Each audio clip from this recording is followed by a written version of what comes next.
Have અને has બરાબર છે। પ્રથમ તો આનું ગુજરાતી શું થાય મિત્રો તો કે હેવ અને હેઝનું ગુજરાતી થાય છે મિત્રો કે ની પાસે હોવું।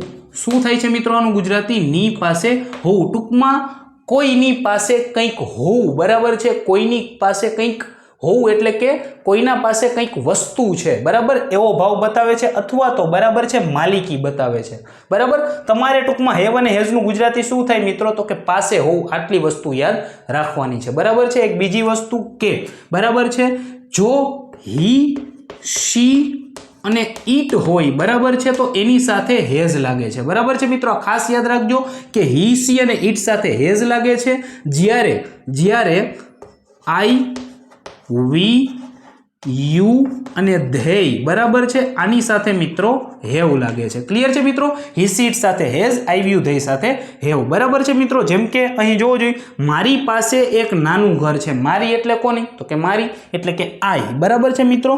તો આઈ સાથે શું લાગશે મિત્રો તો કે હેવ બરાબર છે। તો I have a small house. I have a small house બરાબર છે। મારી પાસે એક નાનું ઘર છે। તારી પાસે એક નવો ફોન છે બરાબર। તારી પાસે બરાબર છે મિત્રો। તારી પાસે એટલે કે યુ બરાબર છે।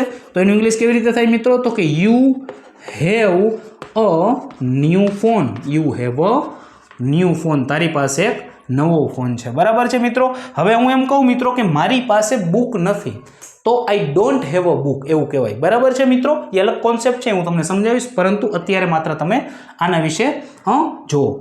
તેની પાસે એક કાર છે। તેની એટલે હી અથવા શી હોઈ શકે। આપણે હી લઈએ બરાબર છે। હી સાથે શું લાગે છે મિત્રો હેઝ લાગે છે। તો he has a car. He has a car. તેની પાસે એક કાર છે he has a car.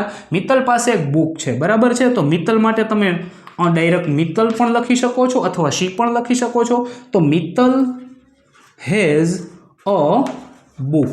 Mittal has a book બરાબર છે। મિત્તલ પાસે એક બુક છે બરાબર છે। તો જ્યારે કોઈની પાસે કંઈક છે અથવા તો કોઈની પાસે કંઈક નથી બરાબર એવા ભાવમાં બરાબર તમારે અંગ્રેજીમાં કોઈ વાક્ય કહેવું હોય કે બનાવવું હોય ત્યારે આપણે હેવ અને હેઝનો યુઝ કરીશું બરાબર છે મિત્રો।